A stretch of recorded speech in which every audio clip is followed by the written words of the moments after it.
What's up, everybody? I thought I would just do a quick video. Some of my things I carry in my truck for emergencies, for when times get maybe a little uncertain and I need to be able to jump to doing something to help somebody else. So I'm going to go through what I've got in there right now and talk about some things I'm going to add in the future. And then I would love to hear your ideas down in the comments. All right, well, let's take a look here. Okay, so I have some under the seat organizers here that I've got. And so these kind of hide away under the back seat of my truck. And so I'm just going to go through these and talk about some of these items. One of the things I just added that I thought I had in here, but I didn't, was a pair of work gloves. These come in handy for so many things.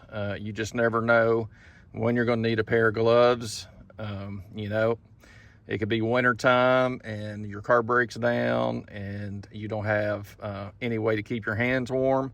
Well, at least you got something, right? And so this is great. I could have really used these Saturday when I was hauling some branches and limbs out of a tree at Heather's grandmother's property, which is why that I came home and bought a couple of pair of gloves to keep in our vehicle. So that's the pair for the truck. I'm just going to lay these here to the side. I keep this recovery strap in here as well. This is one made by Rhino. I've used it a bunch already. I've only had it, I don't know, 6 months ago maybe I bought it. And I've pulled shrubs out with this. I've pulled large limbs with it. And so definitely, especially if you got a truck, just makes sense to have a recovery strap of some sort. And then I've got all sorts of tie downs for securing things in the back of the truck. So there's there's a couple of these, what are these here? Smart straps. These are pretty cool because they're largely, it's kind of like a big reel. You just pull those straps out. You don't have to deal with all the loose strapping that you do with traditional ones. So these are really handy. I used those not too long ago moving some furniture and they work great. I usually keep a can of ballastol in my vehicle. You never know when you're going to need a good penetrant or lubricant. This is great also for knives and guns. So I use this all the time. So bought a can for the truck.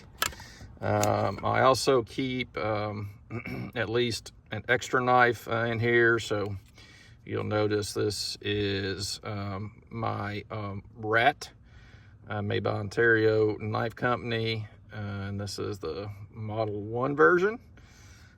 So I keep this out in the truck. I also have this set made by Chapman. And so I've got all kinds of bits here. Got a little wrench, super handy for all kinds of fasteners that you might need to deal with. So that rides out here in the truck. Then I've got this little bag that I got from Roaring Fire, and I keep several things in here. It's a little bit like a mini go bag.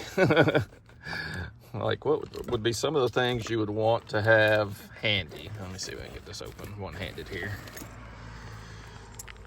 Okay, so, and I've shown this before, but I've just got some basics in here. Here's a spare flashlight. I've got, I believe that is, Loctite.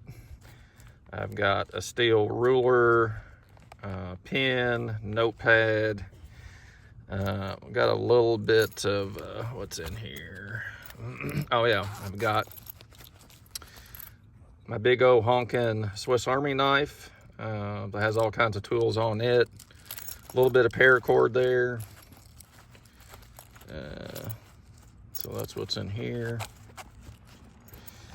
And Then on that side, there's a Buck multi-tool, a lighter with some black duct tape wrapped around it. And what else? Notebook. Oh, I think that's that's a case collector card. And so, you know, just some basics. I generally carry some of this stuff on me, but it's better to have backups than to wish you did and then not have them. So that's pretty much what's in here for now. I may add some different things to that as time goes on. Back here is mostly just some rags I keep in the truck. And then I bought this jump start back a while ago when I was having trouble with the battery on my truck, and that thing works great. I've used it 2 or 3 times. It came fully charged. I've never even had to charge it yet. And so it works really well. You can also charge your cell phone and some other things off of this.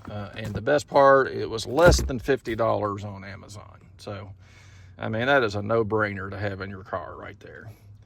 Can't tell you how many times you can run across somebody that has a battery that's dead. They need to start their car, and that's a much safer way than trying to use jumper cables these days. So I would definitely recommend picking one of those up, and I've been pleased with that one so far. And then over here, this is another bag of, I think these are, I may be lying to you, so I better look and see what's in here. These may be all bungee cords. Yeah. So got a whole bunch of bungee cords in that bag. Those are Rhino as well. That's just some cleaning stuff, some Armor All, garbage. I got a big roll of duct tape. And then this bag is more tie-down straps. So got a bag of those as well. And then I've got this first aid kit. I bought this off Amazon back a month or 2 ago, and it has got a ton of stuff in it. I've added a few things, and I know I still have some things to buy, like a good tourniquet, and some other things that I want to add to this. But for the price, and I don't recall what this one was, off Amazon, it had a lot of great stuff in it. You know, none of them that you buy are gonna have everything. You can build your own or however you want to do it. But I thought, hey, this would be a good one to start with, and then I could add some things to it. Like I bought these trauma shears because, you know, the set that came with this look like that, and they are not going to be much good. So, you know, got to get something that works. This is the first aid kit. And there was actually a video on YouTube where he was an EMT, and he kind of went through the kit piece by piece and talked about what he thought about it. And that was one of the main reasons I bought this. But you can see all the items that it comes with. And then, you know, one of the best things, I moved it over a second ago, but one of the best things it comes with is this emergency first aid guide. So, you know, if you're out and you've got a burn, it's going to tell you some things to do to take care of that. Cardiac arrest. So it's like your little mini CPR guide that goes right in this kit. So I thought that was pretty dang cool. And so I've been thinking about, you know, pulling this kit apart and doing a video at some point. I added, or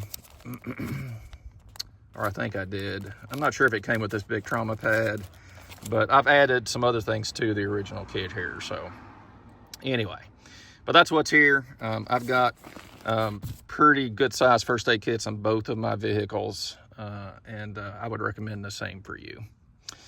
What else? You know, I think that's the majority of things I was going to talk about today. Oh, and I ordered actually a hatchet to put here as well. I think that would be super handy. And I know that again from this past weekend, I could have really used one and I did not have one with me. So that's definitely going to go in the truck as well. So we'll go from there. But down in the comments, I'd love to know what you think and what you might recommend to carry in your vehicle. If you had to be on the road and deal with a situation, what would be some things that you would want to have handy? All right, guys. Well, thanks so much for watching. I hope this was helpful. We will talk to you really soon. Praying for everybody that's still dealing with loss and devastation from the hurricane. And hopefully you guys are getting the help that you need out there. All right. Well, take care. We will see you guys here real soon. Take care. Bye-bye. Video ends and the screen fades to black. I feel warm from the memories it brings back. Dad's legacy lives on in each collector's find. In those vintage blades, I feel them close intertwined.